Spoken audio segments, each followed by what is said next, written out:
तो आगे बढ़ते हैं और अगला जो उद्देश्य इस नाटक में हमें नजर आता है वह उस समय के भ्रष्ट प्रशासन को रेखांकित करना। यहां पर भारतेंदु जी के मन में दो बातें थी कि वो उस राजनीतिक व्यवस्था के स्वयं एक शिकार थे जो कि अंग्रेजों द्वारा रचित थी, और वो सामंती व्यवस्था जहां पर द्वैध शासन प्रणाली थी, मुख्य व्यवस्था अंग्रेजों की थी और अंग्रेजों ने अपने अधीन कुछ सामंत छोड़ रखे थे जो नाम के राजा हुआ करते थे। तो यहां पर उस राज व्यवस्था के माध्यम से सीधा का सीधा व्यंग किया जा रहा है अंग्रेजी प्रशासन पर, अंग्रेजी शासन व्यवस्था पर। वहां पर उस राज्य में, उस अंधेरी नगरी में, उस अंधेर नगरी में जैसा चौपट राजा था वैसा कि वैसा उसकी प्रशासनिक व्यवस्था थी। उसके कर्मचारी सभी के सभी भ्रष्ट थे। उस समाज में, उस राजनीतिक व्यवस्था में इतना ज़्यादा भ्रष्टाचार फैला हुआ था कि वहाँ के जो आम खोमचे वाले हैं, जो व्यापारी हैं, वो सब इससे पीड़ित थे और इसको वो अभिव्यक्त भी करने में पीछे नहीं रहे। जो चना जोर गरम बेचने वाला जो घासीराम है वो खूब जोर जोर से गाता है ये चीज, चूरन अमले सब में खावे, चूरन अमले सब में खावे, दूनी रिश्वत तुरंत बचावे। तो इस स्टेटमेंट से हमें तुरंत पता चल जाता है कि वहां का जो सरकारी अमला था वो कितना रिश्वतखोर था। उस राज्य में सारे के सारे कर्मचारी रिश्वतखोर थे और उसको बचाने के लिए वो कोई चूरन बेच रहा है, तो ये एक व्यंग लगता है, लेकिन ये कहीं ना कहीं उस अंग्रेजी जो सरकारी व्यवस्था थी जहां पर रिश्वतखोरी आम थी उसको भी भली भांति प्रकट कर रहा है। और यही उद्देश्य था भारतेंदु जी का कि वो इस उद्देश्य, इस पॉइंट को पाठकों के समक्ष और दर्शकों के समक्ष उठा पा रहे हैं। अगली बात करते हैं अंग्रेजी साम्राज्य का विरोध। ये बहुत इंपॉर्टेंट एस्पेक्ट है कि भारतेंदु जी कहीं ना कहीं उस समय के राष्ट्रवादी रचनाकार थे। वे खुली आंखों से देख रहे थे कि किस प्रकार अंग्रेजी व्यवस्था ने पूरे हिंदुस्तान को चौपट कर दिया। अंग्रेज यहाँ का सब कुछ लूटकर अपने मुल्क में भेज रहे थे और यहाँ के निवासियों को कुछ भी नहीं मिल पा रहा था। वो शोषित थे, पीड़ित थे, लेकिन अंग्रेजी शक्ति के सामने बेबस और असहाय थे। तो इस नाटक के माध्यम से भारतेंदु ने अपने जन जागरण को, जो कर्तव्य था जन जागरण का और अंग्रेजों के प्रति विद्रोह को जगाने का, भली भांति करने में सफल हुए हैं। अब उस व्यवस्था में उन्होंने सीधे सीधे नहीं कहा अंग्रेजों के खिलाफ, लेकिन वो उनकी एक सीमा थी।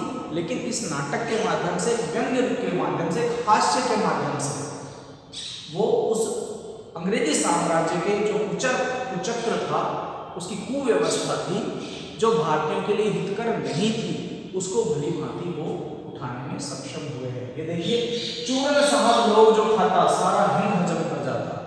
घासीराम चना जोर गरम वाला जोर जोर से कहता है कि चूरन साहब लोग जो खाता सारा हिंद हजम कर जाता। यहाँ पर साहब है, साहब कौन है? साहब वो अंग्रेज हैं, वो व्यवस्था के जो केंद्र में है उस समय के हिंदुस्तान में, और वो इस तरह का चूरन खा रहे हैं कि वो सारे हिंद को भी हजम कर जा रहे हैं। अर्थात यहाँ पर एक सीधा सीधा व्यंग किया है अंग्रेजी शासन व्यवस्था पर कि वो किस कदर पूरे हिंदुस्तान पर हावी होकर उस पूरे हिंदुस्तान को हजम कर गए, अर्थात पचा गए, अर्थात पूरे हिंदुस्तान पर उन्होंने कब्जा कर रखा है। तो ये एक बड़ा उद्देश्य था भारतेंदु जी का कि वो किस प्रकार भारतीय जनमानस में अंग्रेजों के प्रति विद्रोह की भावना को जागरूक कर सके और व्यापक जन जागरण में अपनी भी एक भूमिका स्पष्ट कर सके। आइए पहले पॉइंट की ओर। अगला पॉइंट है भ्रष्ट न्याय व्यवस्था। जैसे कि हम बात कर चुके कि इसमें तत्कालीन समय की न्याय व्यवस्था, जो चौपट नगरी जो थी, अंधेर नगरी थी, और वहाँ का जो चौपट राजा था, जो न्याय का केंद्र बिंदु होता था, वो किस प्रकार का न्याय उस समय जनता के साथ कर रहा है, वह इस नाटक में भली भांति देखा जा सकता है।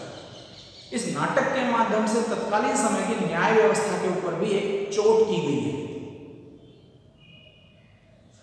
देखिए, जैसे काजी वैसे पाजी, कि जैसा काजिया था जो न्याय का अधिष्ठाता है, वैसा कि वैसा ही जो अपराधी है वह, अर्थात अपराधी में और न्यायिक जो कर्मचारी है उसमें कोई भेद नहीं है, उन दोनों का एक ही स्तर है।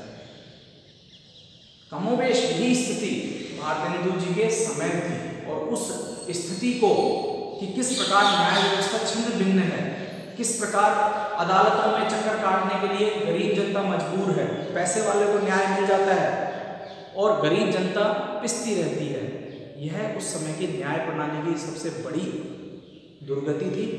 और इसके माध्यम से भारतेंदु जी का उद्देश्य स्पष्ट था कि वह उस समय की न्याय व्यवस्था को उजागर करे। आज हम ये पाते हैं कि भारतेंदु जी का उद्देश्य जो था वो आज भी प्रासंगिक है। आज भी न्यायालयों में गरीब जनता एड़ी रगड़ने को मजबूर है, और पैसे वाले लोग जो है वो तुरंत अपने पैसे के बल पर गुनहगार होते हुए भी उस गुनाह से बरी हो जाते हैं। हर तरफ अव्यवस्था है, भ्रष्टाचार है, पाखंडवाद है, देखने को कुछ है और दिखाने को कुछ। तो ये सारे जो प्रश्न हैं, ये सारे जो उद्देश्य हैं, वो इस नाटक के माध्यम से भारतेंदु जी ने दर्शकों के समक्ष, पाठकों के समक्ष उठाने की कोशिश की है, और इन उद्देश्यों को उठाने में वो पूरी तरह सफल है। अगर हम चिंतन वाले MA फाइनल के स्टूडेंट हैं, हम सभी पाठक हैं, तो यह हम तुरंत पता लगाएंगे कि भारतेंदु जी का मंतव्य जो था वो इस नाटक को रचने के पीछे क्या था।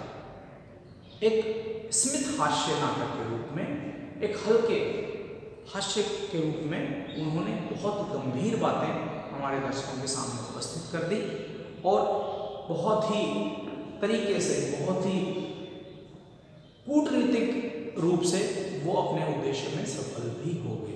आज भी यह नाटक अपने व्यंग्य के कारण भारतीय हिंदी साहित्य में एक अलग मुकाम रखता है। यह न केवल हास्य व्यंग्य तो प्रस्तुत कर ही रहा है, लेकिन जो इसका अंदर का जो फ्लेवर है, जो इसका व्यंग्य है, जो जहाँ चोट कर रहा है, उस मानसिकता पर चोट कर रहा है, वह देखने लायक बात है। तो आज की इस क्लास में हमने विचार किया है भारतेंदु के नाटक अंधेर नगरी के उद्देश्यों पर। तो किस प्रकार यह नाटक बहुत सारे उद्देश्य रखता है, एक तीर से कई सारे शिकार करने की सामर्थ्य रखता है, वह हमने इस पर विचार किया। यह एक बड़ा प्रश्न भी बन सकता है, तो मेरी विद्यार्थियों से अपील है, इसको चिंतन कीजिए, मनन कीजिए, स्मरण कीजिए, और इस पर अपने विचार भी प्रकट कीजिए और विचारों को आत्मसात भी कीजिए।